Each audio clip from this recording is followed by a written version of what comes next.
বছরের প্রথম বারবিকিউ।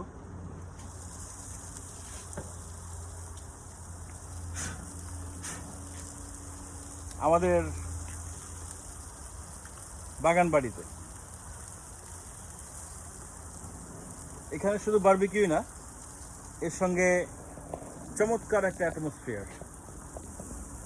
এটা হচ্ছে ফরেস্ট, এখানে পিকনিক করার জন্য। আর এখানে বারবিকিউ মেশিন